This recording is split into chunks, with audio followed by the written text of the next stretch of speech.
And could I keep a straight face after that? Myself coming up and going, limber spread.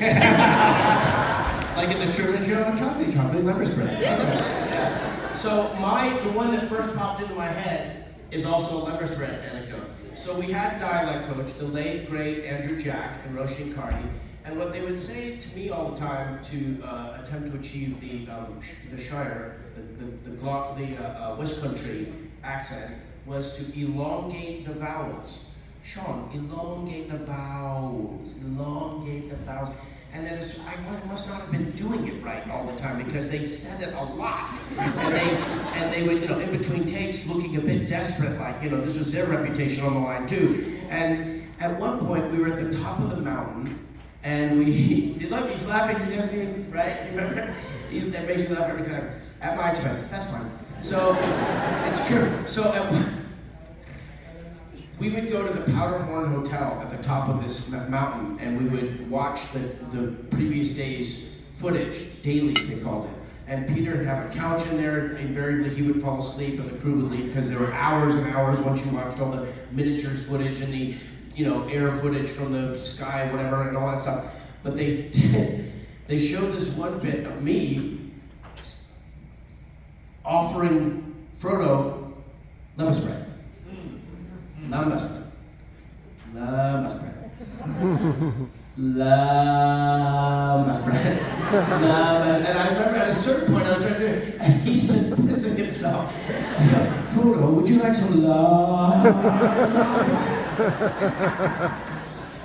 Yeah.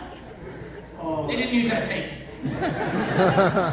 That thing he's talking about too is such a lovely function of the making of the films is how inclusionary Pete was with all of us and the crew in the process all the time. It's not necessarily normal to invite everyone to dailies anytime.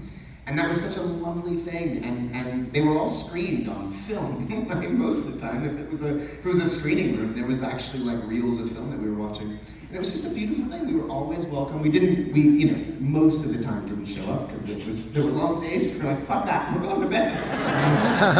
But it was beautiful that we could all gather like that and include kind of everybody in the process. And that was really the kind of apex of making these movies is, oftentimes we talk about how it was like the world's largest independent film. And it really was, because everyone felt like they were a part of it. And everyone truly was in the creation. And everyone's ideas were present. And it's just, it's such a lovely thing. And it's pretty rare, actually. I think it needed to be like that. Because he needed everyone. He couldn't do everything. So people had to come and bring their stuff to it. The more you know, the more you see, the more you're aware, the more connected you are, the better you can do. So, but there was also this idea of like, hey, I want to go see that thing that we did yesterday. So you'd show up, but after an hour and 45 minutes of watching like the Minas Tirith miniature, like pushing into the ladder. No, back it up.